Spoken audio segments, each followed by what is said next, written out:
Assalamu alaikum, Doctor. It's my honor to standing here asking this question. And at the same time, I'm very sad to ask this question. If the Qur'an is a book of the guidance, and the Islam is a religion of the knowledge and all this, then why we are Muslim as a nation, as a majority, we are standing in the back among the nations? Why, when we compare our nation with the other nations, we see a big hole between us and them? The brother asked a very good question, very important question, very relevant question. That if Qur'an has so much of information regarding science, technology, it's a book of knowledge, book of guidance, then why are we Muslims backward? It's a very good question. The reason is, if we look back into the history, from the 8th to the 10th century, we read in the historical books, the Europeans, they called it as the Dark Ages. Dark for whom? Dark for the Europeans. The Arabs, the advancement they made in science and technology was phenomenal. If you had to know about science, if you want to do research of science, you had to learn Arabic. Like how today we learn English. At that time, the Muslims were on top of the world because we were close to Quran and Sunnah. Today, the reason the Muslims are backward is because we are far away from Quran and Sunnah. So Quran is not to blame, you and I are to blame.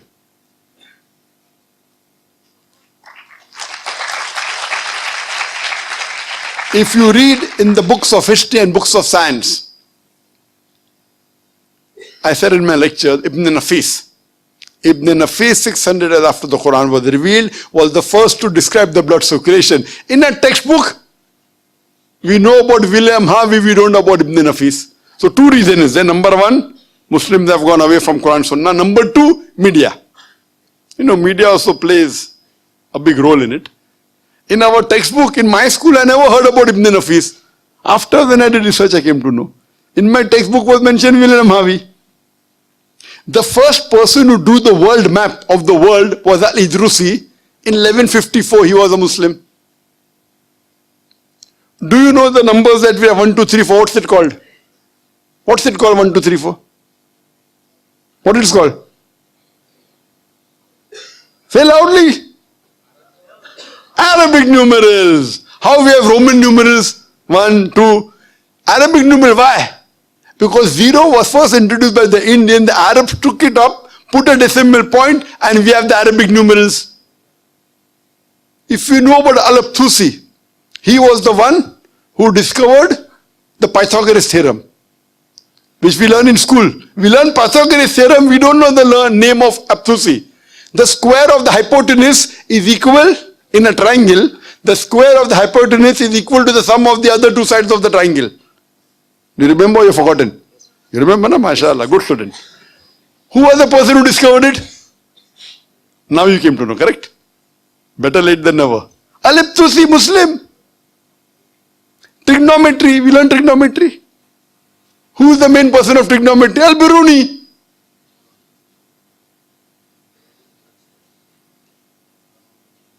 We learn chemistry. Who's the father of chemistry? We know. Geber. It's not Geber, it is Jabir ibn Hayyan. They want to, change the name, westernize it. Geber. So Geber looks like a westerner. Sounds like a westerner, correct? It is Jabir ibn Hayyan. He is the father of chemistry, wrote more than 200 pages, 2000 pages. He was the first who distilled alcohol. Alcohol comes from the Arabic word al-gul. Alcohol is Arabic. Al-gul meaning evil spirit. He distilled it. How many people know about Al-Kindi?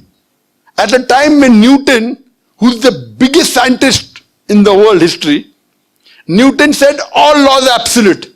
Al-Kindi said no, all laws are not absolute, they are relative. Later on, Albert Einstein came. All have heard about Einstein. How many of us have heard about Al-Kindi? The two brothers, Muhammad Ahmad and Hassan Shakir, they told the area of the earth from an angle at the Red Sea. At a time when we didn't even know sure whether the earth was spherical or not. At that time they told the area of the earth which was quite accurate. If you read about Ali ibn Abbas, he wrote 2,000 pages on medicine. If you know about Ali ibn Sina, Avicenna sounds like a Westerner name. It's Ali ibn Sina, Aristotle of the East. You can keep on giving examples. Muslims were on top of the world because we were close to Qur'an and Sunnah. Today, we are far away from the Qur'an and Sunnah. That time, if you wanted to get advanced in science and technology, it was compulsory you learnt Arabic. Arabic was the language on top of the world. Today, where is it? Who's to blame? We are to blame. So my request to all the Muslim brothers and sisters, you go back to the Quran. Study the Quran. Quran is the most positive book in the world. It's a proclamation to humanity. It's a fountain of mercy and wisdom. It's a warning to the heedless. It's a guide to the erring. It's an assurance to those in doubt. It's a solace to the suffering and a hope to those in despair. You can get all these benefits only if you read the Quran with understanding. If you don't know Arabic, read the translation of the Quran in the language you understand the best. Implement it, inshallah, it will be a guidance for you for your full life and you'll see your life change. Hope that answers the question.